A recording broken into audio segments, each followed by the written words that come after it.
Bismillahirrahmanirrahim. Assalamualaikum warahmatullahi wabarakatuh.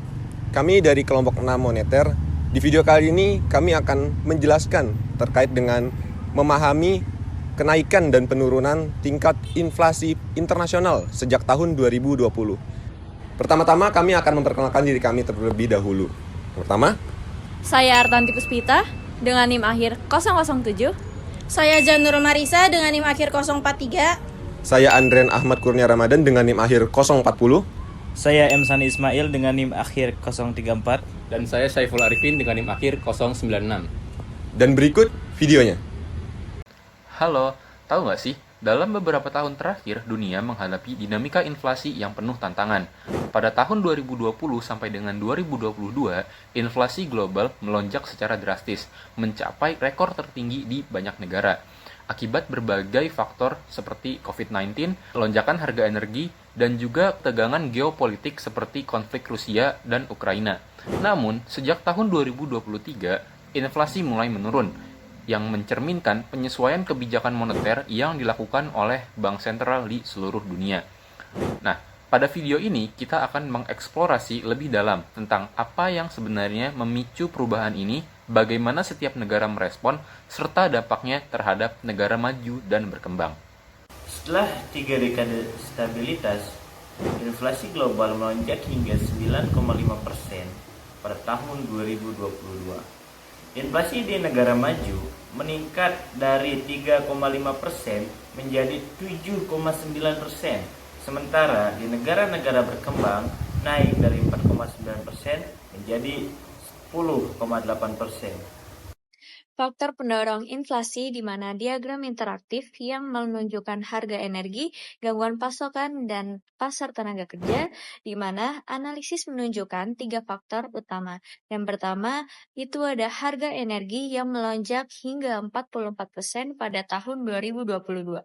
Kedua, pasar tenaga kerja yang mengetat meskipun pengaruhnya lebih kecil dibandingkan harga energi.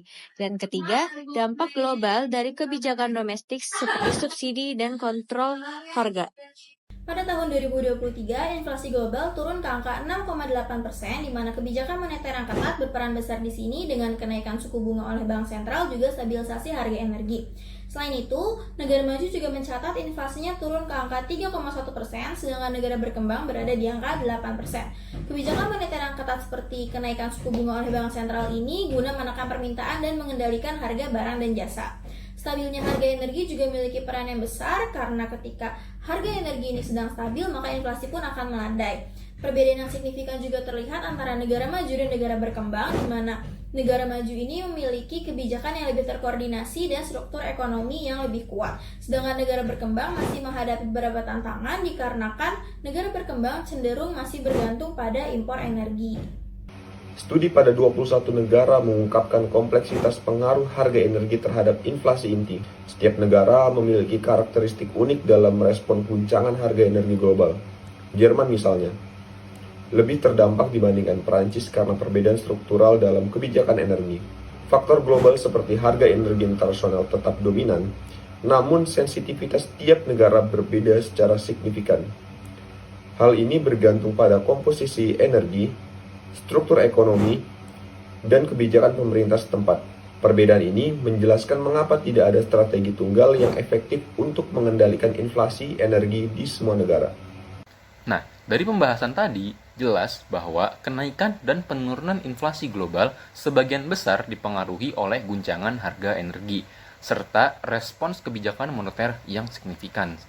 Negara-negara dengan kebijakan subsidi atau pengendalian harga cenderung lebih terlindungi, sementara negara lainnya harus bergulat dengan dampak langsung pada harga domestik. Meski saat ini inflasi mulai stabil, namun tantangan ekonomi global belum sepenuhnya hilang, terutama pada pasar tenaga kerja dan ketidakpastian geopolitik yang tetap menjadi faktor yang harus diantisipasi. Jika ada pertanyaan atau sudut pandang baru yang ingin Anda tambahkan, kami sangat menghargai komentar Anda. Terima kasih sudah menonton dan sampai jumpa di pembahasan berikutnya.